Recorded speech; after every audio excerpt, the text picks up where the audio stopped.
Bon les gars, bonjour à tous. Je me suis juste, ça fait longtemps que j'ai pas fait un vlog, donc voilà, je vais en faire un. Home Loop and Newsblad, donc première course de la saison, première course route, voilà, on se remet bien, on se relance un petit peu. Alors du coup j'avais bien prévu le truc, le départ tôt, le tracé, le tracé sur le GPS. Donc j'ai pu arriver. Alors premier point, quand vous mettez des points que vous devez rejoindre, essayez de les marquer sur votre carte. Parce que du coup je suis arrivé vers le premier point et j'ai continué. Je suis parti vers le deuxième point sans attendre le premier passage. Donc du coup heureusement je me suis rendu compte qu'à un moment je prenais le vent de face et que j'étais pas censé avoir le vent de face. Donc du coup j'ai vérifié sur la carte, j'ai pu aller me placer tranquillement pour arriver à l'heure. Donc il fallait que je sois au point pour 13h45. Et donc je vous laisse deviner à quelle heure j'y suis arrivé. C'était assez tôt puisque je suis arrivé à midi. Voilà, tout simplement 1h45 d'avance. Donc voilà, ça faisait 1h45 à attendre. Alors, heureusement j'avais prévu le truc, j'ai pris le vélo, je suis allé faire une petite boucle dans le coin, histoire d'aller chercher des petites communes de Belgique que je n'avais jamais faites, parce que j'ai un petit challenge d'aller faire toutes les communes de Belgique. C'est un peu con comme... voilà, c'est un challenge comme ça, il faut bien s'amuser. Donc du coup je reprends, donc je suis allé faire mon petit tour, mon petit bout de chemin là. Bon, je me suis rajouté un petit 15 km, voilà, histoire de pas trop se fatiguer quoi, tu vois, ça servait à rien, c'était le week-end d'ouverture.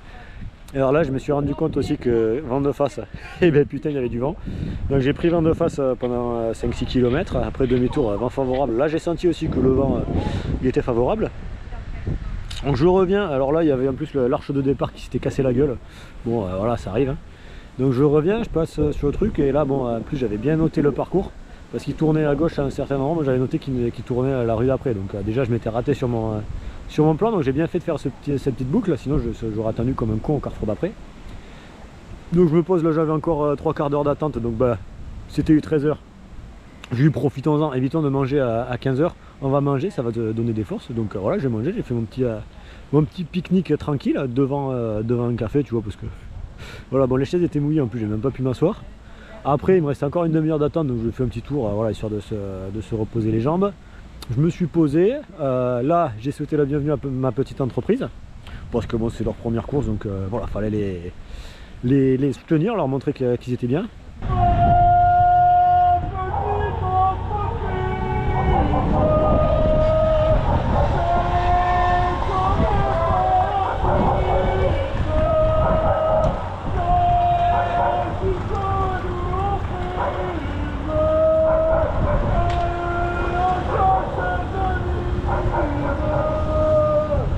Après, paf, changement, je pars direct parce que là j'avais pas trop de temps et puis bon, de toute façon je sais que c'était juste après le départ donc il n'y avait pas trop de lâcher. Donc passage du peloton, je me barre, je reprends le vélo et là j'avais 10-15 km pour me retrouver vers le secteur de Langemund. Donc secteur de Langemund, c'est un secteur pavé, voilà, bon, tout le monde connaît, enfin peut-être pas tout le monde mais bon vous connaissez, c'est là où Marlène Reusser s'était cassé je crois la clavette ou un truc comme ça, elle était tombée il y a 2 ans, 2 ou 3 ans, je sais même plus, je fais tellement de courses, moi je m'y perds. Donc tac, je me pose, donc je fais le tracé, donc là je me suis retrouvé vent de face à me dire ouais faut aller à fond parce que tu vas être en retard pour les rattraper, nanani nanana, donc bah, tu roules. Au final j'arrive là-bas, je vois les gens qui partent du secteur. Bon je regarde sur mon compteur, j'avais 1 heure pour faire mon tracé. Donc normalement j'étais en avance. Mais sauf que les gens ils partent, donc là bon bien évidemment. Je me doute que c'était parce qu'il y avait les mecs qui passaient juste avant. Donc les mecs qui sont passés et puis ils sont passés quoi. Et puis tout le monde se barre. Et puis il y a les vrais qui arrivent à ce moment-là. Donc moi je suis arrivé, je me suis posé, j'ai retrouvé les poteaux photographes. J'ai pu discuter un petit peu et puis j'ai attendu le passage. Donc là j'ai pu voir un petit peu des infos. Donc on avait un petit groupe de tête avec Émilie, donc j'ai pu chanter dans les yeux d'Émilie.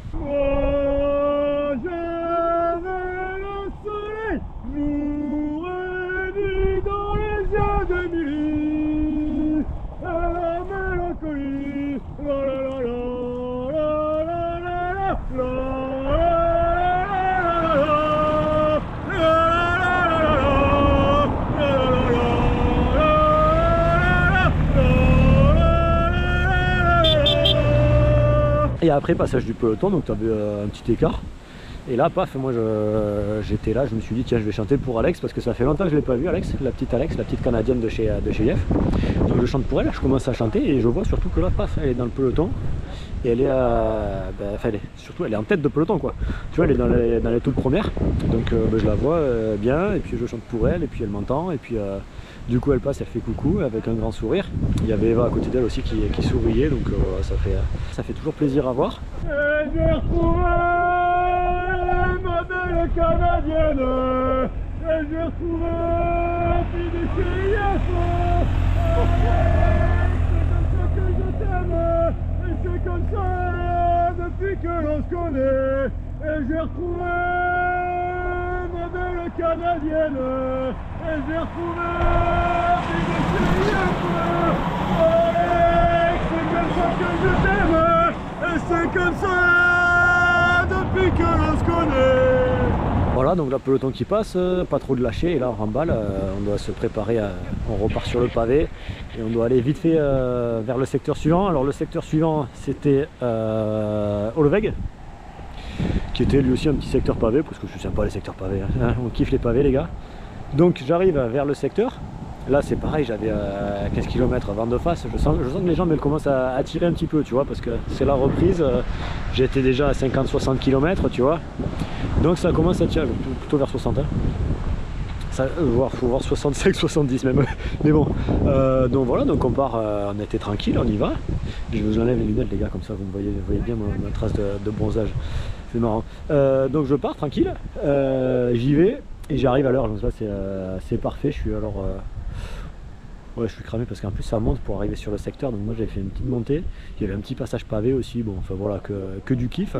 Donc j'arrive, je m'installe, alors bon là il y avait Sardereux qui est une grande surploitrice aussi de l'autocopéki qui devait être là, qui était sur le secteur. Bon, j'ai réussi à la retrouver, donc je suis allé m'installer avec elle, je vais discuter un petit peu. Passage toujours les échappées, alors là elles sont échappées mais elles sont en train sur le point de se faire reprendre. Donc bon ben moi j'encourage comme d'hab. Et puis voilà, donc pour Émilie, et puis après paf, j'enchaîne avec la chanson pour Chiara, qui est une nouvelle chanson pour Chiara. J'avais le soleil jour et nuit dans les yeux d'Émilie. Chiara,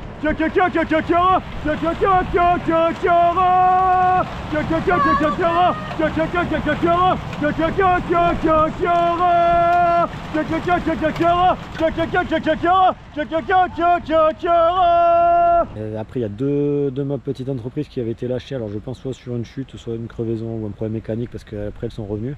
Amis les cyclistes du monde entier, entrez sur la piste, Volontaré, McFly et Jala. Et puis après là faut que je reparte. Donc là j'ai encore 2 points de passage qui étaient peut-être un petit peu plus just, donc là, je repars, faut que je reparte à fond, le temps de tout ranger, tout mon bordel et tout. Je repars, je commence à rouler et là bim, problème mécanique. J'ai la chaîne qui vient se péter, qui vient se bloquer entre la cassette et le côté quoi, parce que j'étais un petit peu croisé, donc j'avais pas, ouais, tu vois, quand tu repars à l'arrache tu sais plus en quelle vitesse t'es, voilà. Donc je suis reparti à l'arrache, j'ai la chaîne qui s'est bloquée, donc bah, forcément on perd du temps, on doit remettre ça en place, c'est le bordel. J'ai le vélo en plus, j'ai du poids sur le vélo parce que j'ai tout mon bordel, donc il faut réinstaller tout ça, donc je réinstalle tout ça.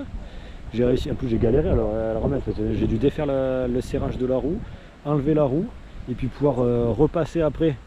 Donc la débloquer, j'ai forcé, bon, voilà, de toute façon au point où on en était, j'avais la main dégueulasse après pareil, parce que bon forcément tu fais ça, bon, écoute, au point de poisson, vu l'état de ma combi, je vous la montre, voilà, tu vois, franchement, vu son état, il n'y a plus rien à perdre, hein. Donc bon, tant bien que mal je repars sur le vélo, je repars. Je continue et là je dois aller sur le secteur de Agouk, qui était un secteur que j'avais fait, c'était il y a longtemps ça d'ailleurs, c'était le Newsblad il y a 5 ans, 6 ans. Ah, c'est quand j'étais tombé malade, c'est en 2020, ouais. Quand j'étais tombé malade dans le Leberg parce que j'avais pris froid. Le lendemain j'étais malade et bon après j'ai dû faire, je voulais faire l'année complète là et puis j'ai pas fait parce que j'étais tombé malade et puis après il y a eu le Covid, donc Voilà, donc c'était bien 2020, sur le Newsblad 2020. Donc bon, j'y suis allé, tac tac, je m'installe, hop. Et puis non, si j'arrive un peu à l'arrache, donc il y a les flics qui commencent déjà à barrer parce que bon, a priori il y avait la fin de la course, donc il y avait un petit stand avec écran géant là, pour les mecs qui regardaient la course parce que bon, voilà, il n'y avait que ça qui les intéressait, donc enfin, bref. Donc voilà, je passe, je m'installe. Pareil, là il y avait des mecs qui prenaient en photo, c'est toujours marrant ça, tu vois le type en bleu blanc rouge qui se trimballe sur les pavés. Hop, je m'installe tranquillement sur le côté droit. Moi je commence vraiment à avoir mal aux jambes par contre à ce moment-là. Ça commence vraiment à tirer. Donc je me pose, l'échappée était finie. Alors là ça a commencé à être un peu le bordel dans le peloton, il y en avait de partout. Donc j'ai chanté pour Eva, elle était tout à l'arrière du peloton, ça commençait à être vraiment étiré, donc tout le peloton a pu m'entendre chanter pour Eva. Il y avait Juliette qui était en chasse-patate derrière pour essayer de revenir, a priori elle était tombée juste avant. Eva,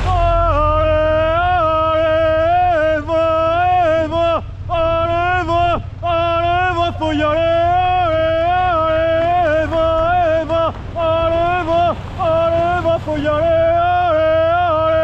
Eva, faut y aller, faut y aller,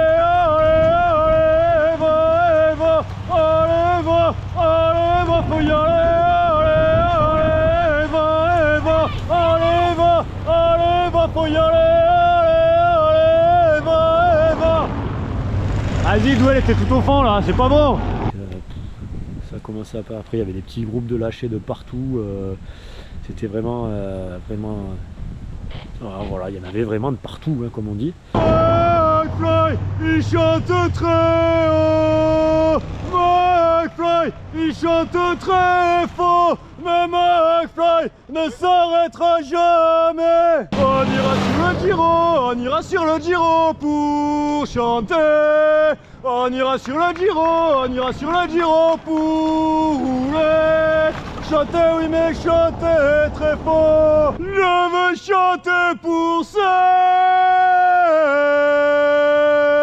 qui pédalent sous mes champs. Je leur donne des ailes en chantant comme un gland. Après, du coup, qu'est-ce qu'il y avait ouais, bah après il faut repartir. Donc tu as tout le passage du peloton, tu as toutes les courses lâchées qui sont une par une. Il y avait Maillot, je pensais pas qu'elle serait là, mais a priori, je sais pas si elle est tombée ou quoi, mais elle est pas au départ aujourd'hui en plus. Donc, il paraît que je suis taré, mais moi j'en ai rien à carrer. Je continuerai de chanter jusqu'à m'en péter la voix. La la la la la la la la la la la. Je veux chanter pour celles qui pédalent sous mes champs. Je leur donne des ailes en chantant comme un gland. Donc on repart là, j'ai vraiment mal aux jambes. Il me restait un dernier point de passage, donc je pars, j'y vais. Sur la route, je garde la radio à l'oreille. Et je regarde aussi, il y a l'hélico qui commence à arriver et je vois que et j'entends qu'elles arrivent à Ten Bosch, qui était mon dernier point de passage, et moi j'étais encore à 3 km de Ten Bosch. Voilà, donc elles sont passées, puis j'ai essayé d'y aller, et je me fais rattraper en plus par Esme qui avait pris un raccourci pour aller rejoindre juste l'arrivée. Tac, et puis en plus à Ten Bosch à monter, donc je commence à monter, j'ai plus de jambes, je suis vraiment en galère. Je tourne, je vais pour le point de passage, et puis là il y a les gens qui partent, et puis je me rends bien compte que la circulation est réouverte et que je les ai ratés. Donc voilà. Donc après on rentre à la voiture complètement cramé, voilà, et puis complètement cramé quoi, hein, franchement. J'avais vraiment mal aux jambes. Je me pose dans la voiture, bon du coup j'ai regardé la fin de la course à la télé, parce que j'avais vraiment plus envie de rien faire là. Je me suis posé, j'ai dû mettre une demi-heure pour rentrer mes affaires et tout avant de repartir. Voilà, j'étais vraiment fatigué de la journée, parce qu'en plus, hein, je vous ai dit, il y avait du vent, mais il y avait aussi de la pluie, il y avait pluie et vent, et puis voilà, pas forcément du très beau temps, pas très chaud. Donc voilà, bon bah écoute, une belle journée de vélo qui était forcément réussie, hein, puisque c'est une journée de vélo. La question ne se pose pas. Donc voilà, première journée, et puis après je rentre chez moi, et puis fatigué, et puis je vais me coucher parce que bon, voilà quoi, c'était une belle journée, et puis on doit remettre ça aujourd'hui.